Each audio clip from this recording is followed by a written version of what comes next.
Our first lecture of the day will deal with the papacy. Our second lecture of the day will deal with monasticism. These are the two most significant institutions of the medieval church. And I want to point out at the very beginning that the events that we're studying today happen at the same time. That they kind of follow along the same chronological path. We're dealing with this thematically, so we'll be looking at the papacy from 800 to 1100, and then we'll be looking at monasticism at about the same period of time. And every time I do these lectures, I debate whether I should do the papacy first or or monasticism first. But anyway, today I've settled on the history of the medieval papacy through the Gregorian Reform. All right, when last we studied the papacy, the last pope that we looked at was Gregory the First, or known also as Gregory the Great. His reign was 590 to 604, so really about 200 years before this period of time. So it does not mean that nothing happened in those 200 years that's worthy of notice. It's just that with the limited time that we have, the next significant pope for us to talk about is Leo III, whose reign is 797 to 816. You remember that one of the significant early popes we talked about really technically would have been the Bishop of Rome, but he was known as Leo I or Leo the Great. And he was the Bishop of Rome around 450. You'll remember that it was during his reign that he went out and he negotiated with Attila the Hun, who then turned away from Rome. You'll also remember that Leo I was involved in the Council of Chalcedon. So there was a number of significant contributions that Leo made to the church. And so there have been a number of popes along the way who have taken the name Leo. In fact, we're going to look at two of them today. We'll look at another one another time. So we'll often see the name Leo, and you just kind of have to keep in your head Leo the First, Leo the Third, the Ninth, the 10th, and so on and so forth. Have I mentioned to y'all the reason why popes take a different name?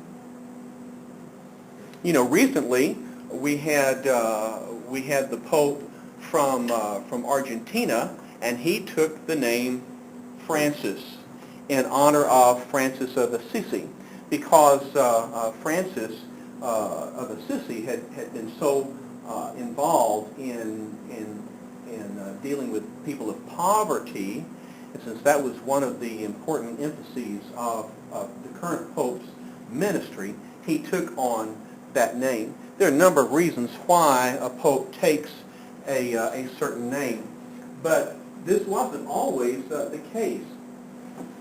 The first pope that took another name was born with the name Mercurius. He was named for the Roman god Mercury, and he decided that it was inappropriate for the Bishop of Rome to have the name of a Roman god, and so he changed his name to John. He was the second Bishop of Rome by that name, so history knows him as John II. Anyway, so popes take different names, and this one took the name Leo in honor of Leo the Great. One of the most important events to take place in Leo III's papacy was the crowning of Charlemagne. We talked about Charlemagne last week, and the importance of Charlemagne. There's someone doing a paper. Yes, Tyler. Good. Tyler, tell us about Charlemagne and why he is significant in the medieval church. Well, certainly significant because really that represents the mixture, the alliance of church and state. He had Leo III, this particular pope, in 799 had been deposed by some people in Rome that did not like him a couple of months before Christmas. And so Leo went to Charlemagne, who was the self-proclaimed protector of the papacy, and went to his friend Charlemagne and said, can you help me get my post back? And so he and Charlemagne go back to Rome. They take over the people that had deposed him.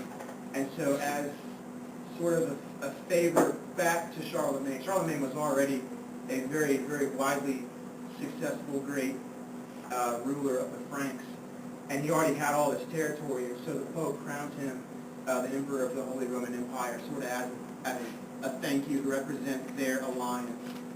And that was just, it was a huge ceremonial thing, because it really represented the alliance of church and state, and a lot of good came from that, but a lot more bad came from that. Right. Thank you. Yes, as always, the union of church and state is always very seductive for the church, because it always seems attractive to have the financial, the political, the military support of the state to provide for the needs of the church. And then whenever there is dissension in the church then can call upon the resources of the state to suppress any dissension or any nonconformity. So this is, again, what happens here. Of course, another, what's important, as Tyler brought out, was the political and military power that Charlemagne represented, because since the fall of the Roman Empire, there really had been no unified political power present in the West. There had been a number of tribes and a number of powerful tribal kings, but this was the first time that we see a large territory unified under one ruler, that being Charlemagne. And then when Leo III crowned Charlemagne, then that gave him not only the political and military power for which he was widely known, but it also gave him the approval of the church. So as a result, then Charlemagne supported Leo in his papacy.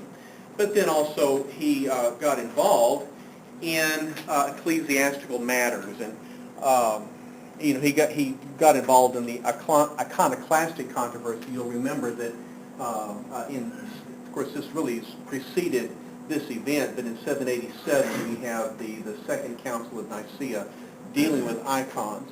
It turns out Charlemagne was opposed to the use of icons in worship, but he involved himself in that, but it didn't go his direction. But anyway, Leo III, Christmas Day, 800, crowning Charlemagne, is a significant event. So significant that historians, as they divide up the medieval era, at whatever point they begin that era, say, around 500, they say that the first age ends in 800, and then 800 to 1215 then becomes the middle of the medieval era, and then 1215 forward then becomes the High Middle Ages. All right, the next pope to look at is Nicholas I. He's important mainly because he asserts the supremacy of the papacy by an appeal to what historians call the false decretals. These are actually forged documents. One is the donation of Constantine, and the other is the pseudo-Isidorian decretals. The second set of documents, falsely attributed to Isidore of Seville, claimed that the Pope had spiritual authority over secular leaders. The donation of Constantine claimed that Constantine gave to Pope Sylvester the inheritance of St. Peter, namely the city of Rome and the surrounding papal states. So this donation of Constantine was a forged document that was used by the Pope to lay claim to the property of the papal states around the city of Rome. Later on, during the Scholastic period, the Renaissance period, these are going to be shown to be forged documents, but that makes for an interesting later story. Remember this when we get to that. All right, the pornocracy. We haven't talked about this, have we? No, we haven't. I gave a lecture to the First Baptist Bossier City recently and talked about this, so all of a sudden I was experiencing deja vu. All right, the pornocracy. Again, this is a term given by historians to this period of time from 904 to 62, when the papacy declined into corruption. What happened? The Holy Roman Empire, after the death of Charlemagne, the Holy Roman Empire declined. We talked about this last week, and then as a result, feudalism developed as a system of government. But without this central power in the Holy Roman Empire, then the papacy then was more independent, and those who claimed the title of pope fell into corruption. Political intrigue led to murders and imprisonments, and so the popes began to gain this position through intrigue and through violence. So we have a series of immoral popes from 904 to 962, and it's during this time that the papacy came under the influence of licentious noblewomen, who essentially were the mistresses of the popes. Of course, we know that from early on, the clergy in the West were expected to be celibate. That is, sexually pure, certainly not married, but here we have popes that are engaged openly with mistresses. The most powerful was Marozia. She came from a Roman noble family. She was the mistress of Pope Sergius III, who actually began this period. And by Sergius, she had an illegitimate son. And he became Pope John XI in 931, and he turned the papal palace into a brothel. Okay, so openly engaging in sex with a number of immoral women in the palace. Her grandson became Pope John XII, and following in this tradition of the Pope crowning the Holy Roman Emperor, he crowned Otto I as Emperor of the Holy Roman Empire. Otto then began a new dynasty in the Holy Roman Empire, and Otto took it upon himself to bring reform to the papacy. So he used his power to depose John XII. Even though John XII had crowned him, he deposed John, and then he led the election of the next pope, and then Otto's successors in the Holy Roman Empire dominated the elections of many popes after that. So what we see here is in this union of church and state, in the aftermath of the pornocracy, the state then took it upon itself to bring reform to the church. So it brought an end to this period known as the pornocracy. Well, then, less than 100 years later, we have the Pope Leo IX. He was born with the name Bruno. He had lived a monastic life in a monastery named Cluny. And when we get to our next lecture on monasticism, we're going to study the Cluniac reform and this monastic reform that also made some very serious and some effective efforts at reforming the church. Well, Bruno was appointed by Henry III, the Emperor of the Holy Roman Empire. But one of Leo's emphases was the separation of the church from too much influence by the state.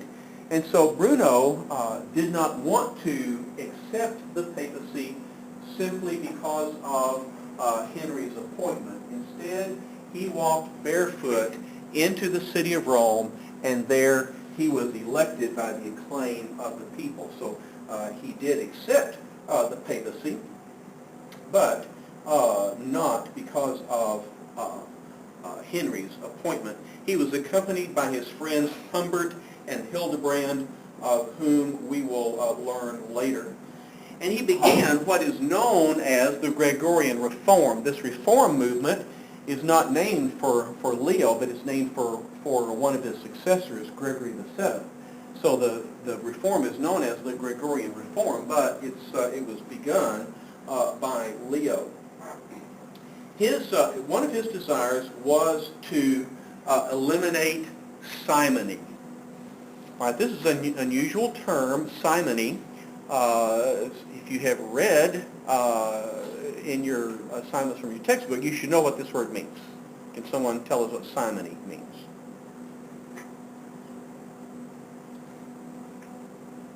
Selling of papal offices or clerical offices. Yes, any clerical office could be sold. All right, and this process was known as simony. Do you remember why it's called simony, Frank? After Simon in Acts 8.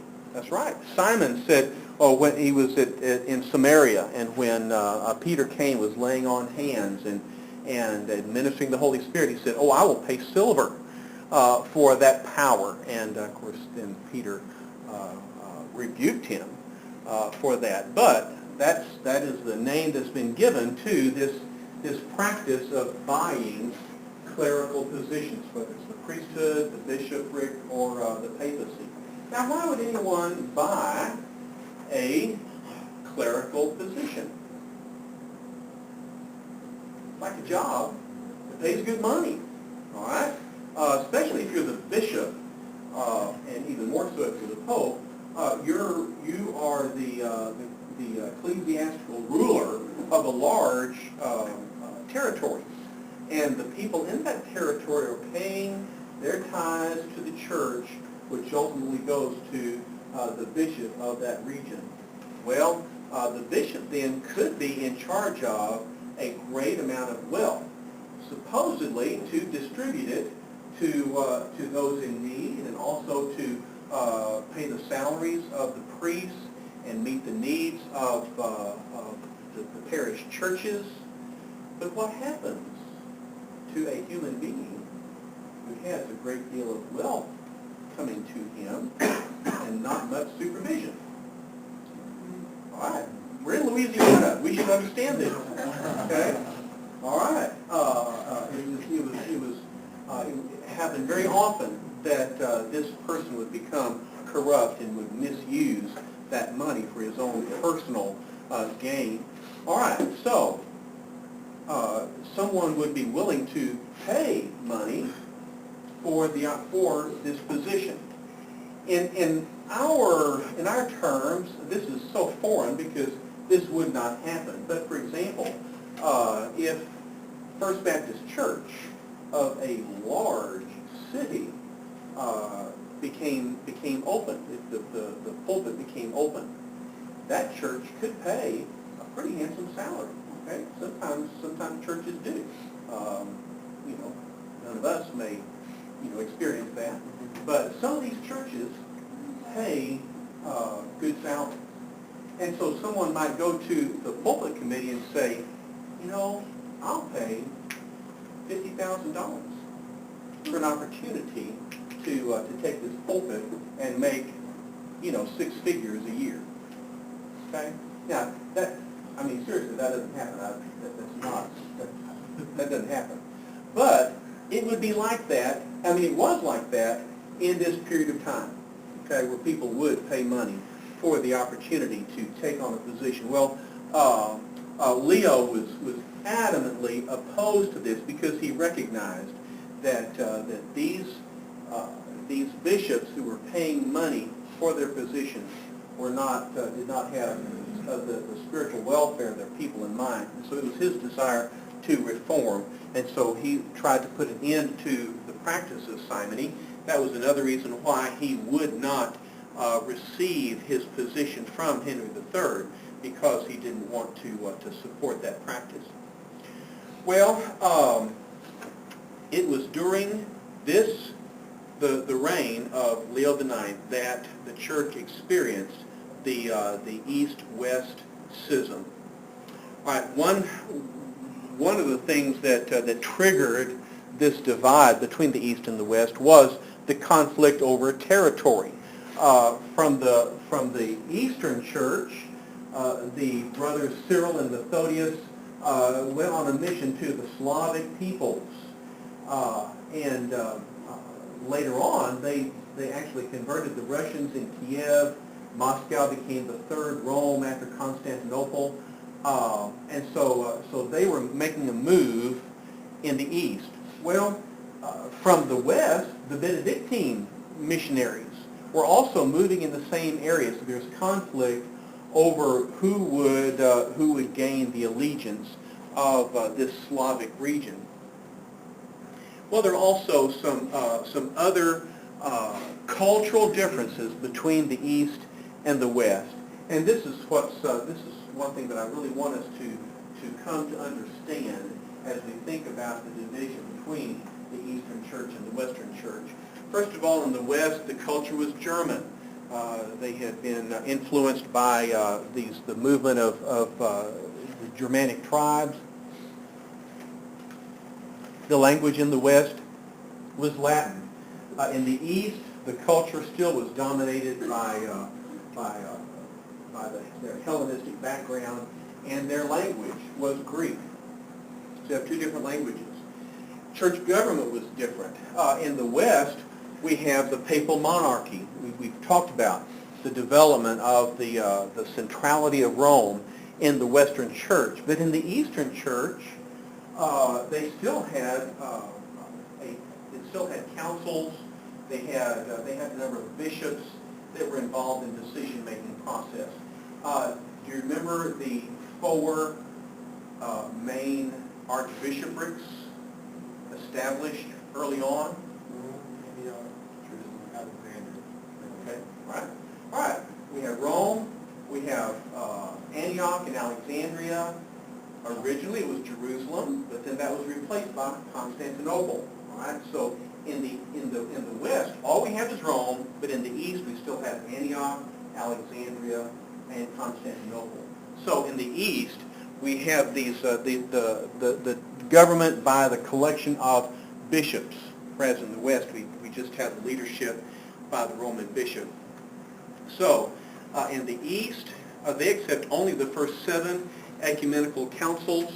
All right, we talked about the first 4. The other 3, Mark Foster taught about the 2 other councils in Constantinople. The one I just mentioned a while ago, the Second Council of Nicaea. But in the West, there are a number of councils that take place that are especially the Lateran councils, that are also accepted as ecumenical. Clergy, this is very important. In the West, we have clerical celibacy. In the East, they allow the parish priest to be married and to have a family. All right? So this is very, very significant. In the East, a parish priest can be married and have a family. Now, they will not, if a priest marries, that priest is ineligible for promotion to bishop. All right? But it does allow for family life. In the West, that is forbidden. And one reason is because of the pornocracy. Because the popes, because other bishops, other priests were not celibate, but still were having sexual relations, still were fathering children. Many times these children would be placed in high positions of authority and affluence. Okay, and so this was appalling to people like Leo and those who were trying to reform the church. And so they did not want the clergy to be allowed to marry. All right. There were some theological differences. The West added the term filioque to the Nicene Creed, saying that the Holy Spirit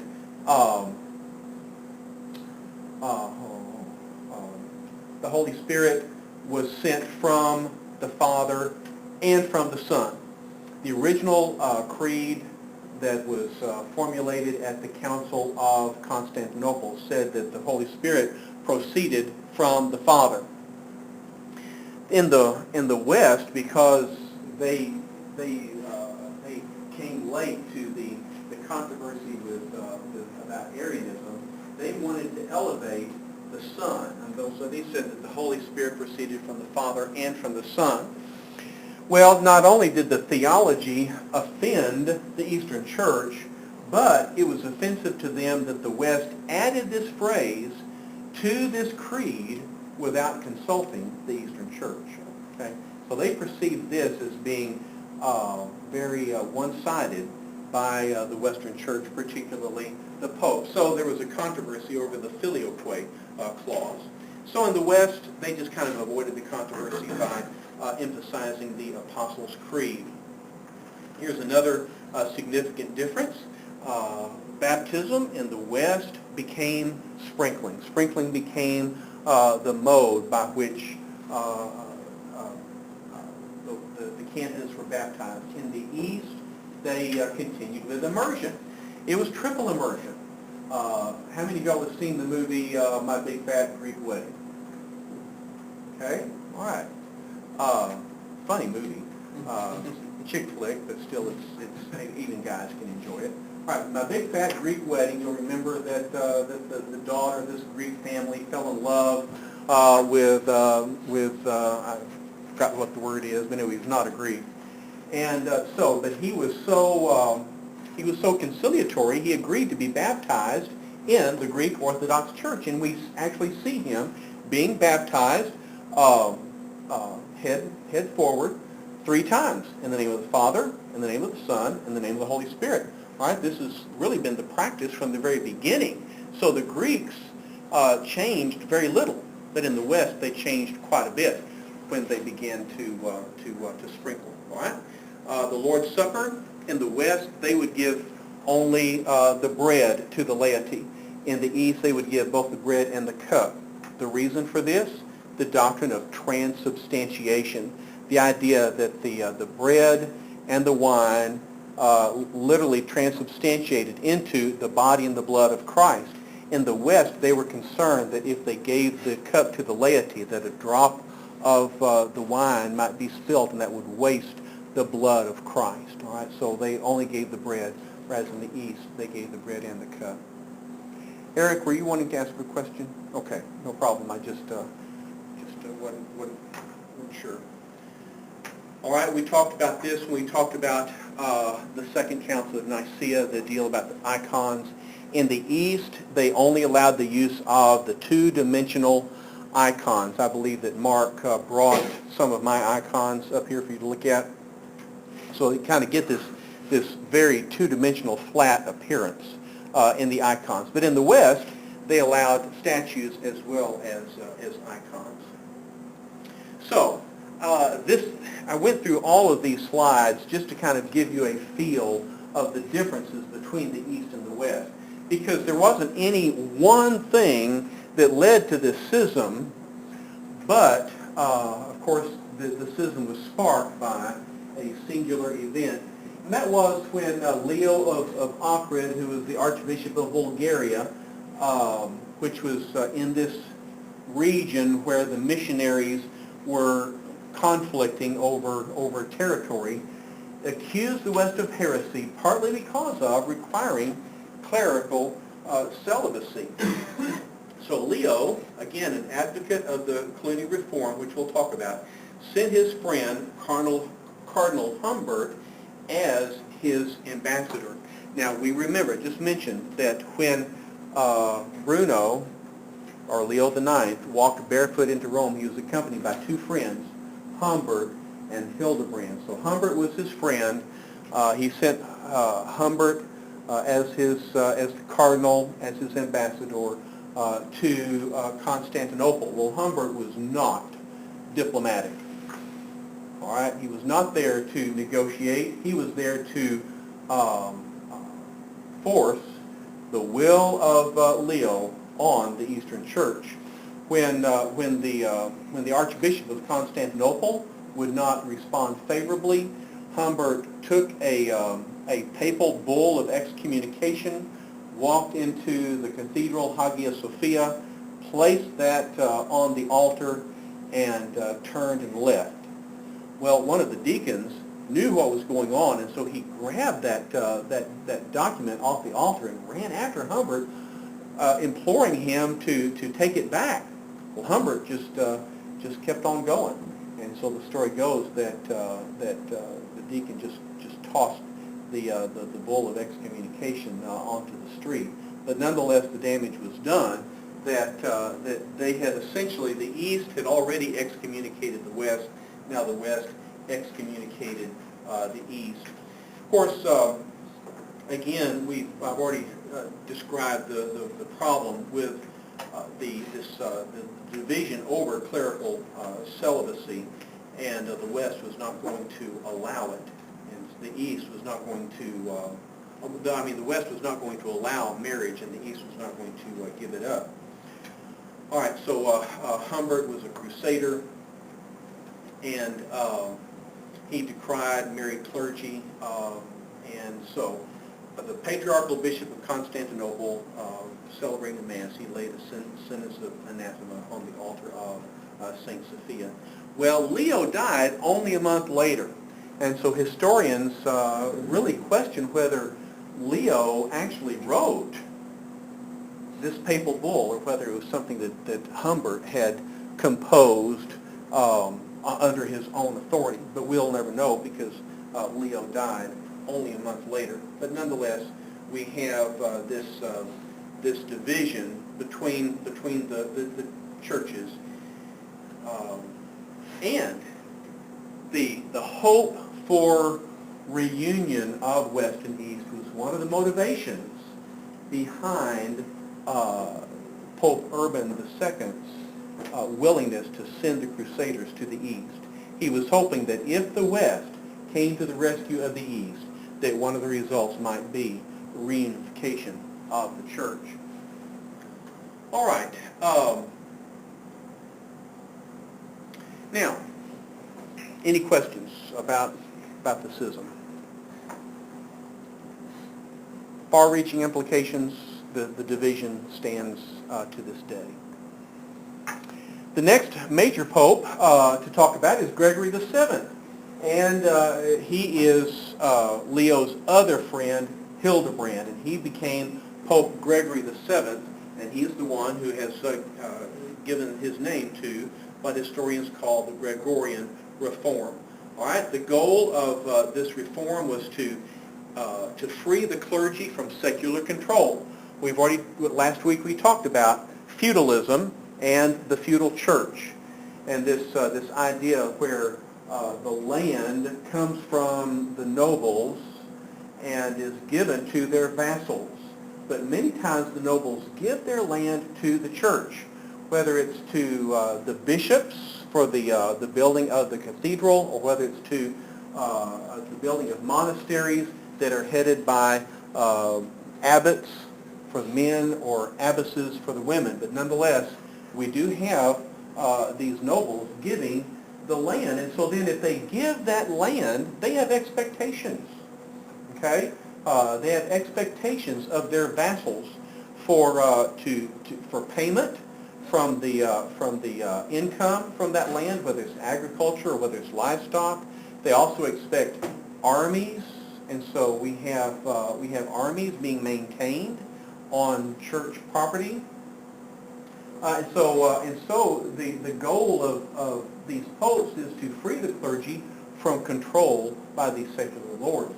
All right, they want to centralize the power of the church by making the clergy subject to the Pope. So they're wanting to centralize power in the Pope. And then they want to force the civil rulers to act in the Pope's best interests, saying that the spiritual authority is greater than the secular authority. Well, there are a number of tools available to the popes. One is excommunication. Right? It is the power of the church to deny communion to someone because of their heresy or because of their opposition to the Pope. This would exclude a person from participating in the life of the church and the grace it provides. Think about this. If you believe that grace is extended to you through your participation in communion, if you believe that it comes from your partaking of the bread and partaking symbolically through the priest of the wine, partaking of the very body and blood of Christ. If you are excluded from that, you are excluded from grace from the church. This is a very powerful spiritual control that's available to the Pope or even to a bishop. All right? Expanding this, we have the power of the interdict, which essentially excommunicates an entire territory. If someone issues an interdict, then that means that none of the clergy in that territory can administer the sacraments to their parishioners, which means not only communion, but baptism, marriage, last rites. So you're withholding spiritual benefits from a territory. All right, we're going to see this happen in just a minute. But you can imagine how the people of this territory would feel about their ruler if this ruler had angered the Pope to the extent that everyone was prohibited from receiving the sacraments. Okay, a lot of pressure on that ruler. And then the civil ban would be to declare a person an outlaw, and then all political obligations to him declared null and void. So a Pope could put a ruler under civil ban, which would not only make that person an outlaw, but then all of his vassals then would be freed from their obligation to their lord. All right. So under feudalism, you can see how what a powerful tool that would be. So here are three tools of papal control to administer against a leader. Well, we're going to move into a period of time we call the lay investiture controversy. The question is, who had the right to confer the insignia of office upon bishops, abbots, and other clergy?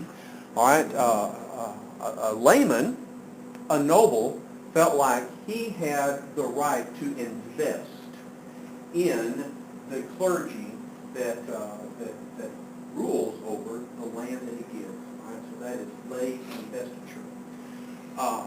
Henry IV, who was the emperor of the Holy Roman Empire, felt that he should have the authority to appoint bishops in his territory, because he'd given land to them. Therefore, he needed their allegiance. But the Pope Gregory, again, you can see how if he's wanting to free the clergy from the control of the secular lords, he is going to say, no, you do not have the right to appoint the bishops. You do not have the right to confer upon them the symbols of their territory. And so they're deposing each other. Henry called a council. He called his bishops together. They deposed Gregory as the Pope.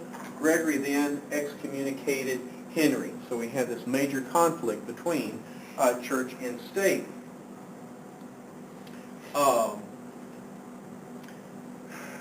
In face of excommunication, Henry had to yield to Gregory. Gregory was vacationing. He was taking refuge during the winter at a castle, and Henry had to stand out in front of the castle for 3 days, barefooted in the snow, begging for Henry's forgiveness. Yes, this was, he withdrew to the castle in Canossa. This is the winter of 1077. Henry took his wife and his infant son, 3 days, begged for Gregory's pardon.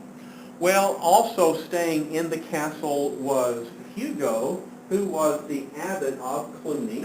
Again, we have Cluny getting involved in the church and in the state. But Hugo said, you have one of your parishioners is begging for forgiveness. You must forgive him. Well, Gregory knew that if he forgave Henry, if he withdrew the excommunication, that Henry would take up arms against him. But Gregory was put in a position where he had to pardon Henry. You'll see in this picture, you see Henry out here barefoot in the snow. Up here we have Gregory being counseled by Hugo. But ultimately he does pardon Henry. Henry then returns to Germany. There Henry faces a usurper in a civil war, and Gregory supports Henry's opposition. Well, Henry then won, and so then he got his army and marched against Rome. So Gregory was forced to flee from Rome into exile, and there he died. Supposedly his last words were, "I have loved justice and hated iniquity, therefore I die in exile." Okay? I think he probably exaggerated his own record, but nonetheless, he realized that because he had forgiven Henry, that enabled Henry to regather his political strength, not only to defend his throne, but then also to march against Gregory. Well, this was resolved at the Concordat of Worms, 1122, and it was decided that the clergy would be chosen by the church, but the ceremony would take place in the presence of the feudal lords or the emperor. The church would grant to the clergy the symbols of pastoral authority, but the secular lords would grant the symbols of the rights and property that they awarded to clergy. Let me explain what this is. It's during the ceremony of investiture, the symbols that would be given would be for the bishop, there would be the crozier, the shepherd's staff. This is the idea that a pastor, a bishop, Pope was a shepherd, just as Jesus had talked about shepherding the people. He told Peter to shepherd my flock, so that the shepherd's crook became a symbol of the church. And of course, you've seen popes and bishops carrying this sort of symbol. So the church would, the representative from the church would give to the clergyman that crozier, that shepherd's staff, as a symbol of the church authority. Prior to this, the emperor or the Lord had wanted to give that, but no, the church insisted that they would give that. However, there were other symbols that were given. If the land was agricultural, then there would be a sheaf of wheat or grain or whatever, or grape, whatever the product was. That would be a symbol. Or if it was livestock, it would be a sheep or a cow would be the symbol of the livestock.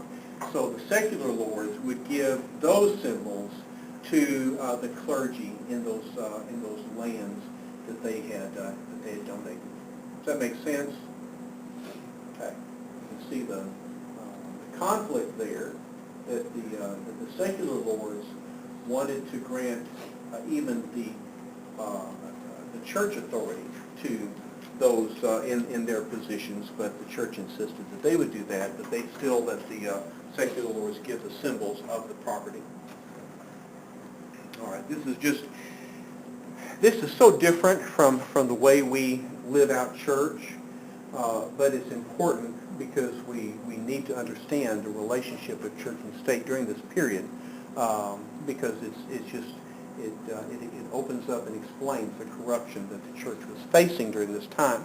All right, Urban II was pope from 1088 to 1099. He was the last pope of the Gregorian Reform. He was another reformer that came out of Cluny, and he was the pope of the First Crusade. So we will have opportunity to talk more about Urban II next week when we talk about the Crusades. All right. Well, this kind of wraps up our study of the papacy from 800 to 1100. Any questions or comments?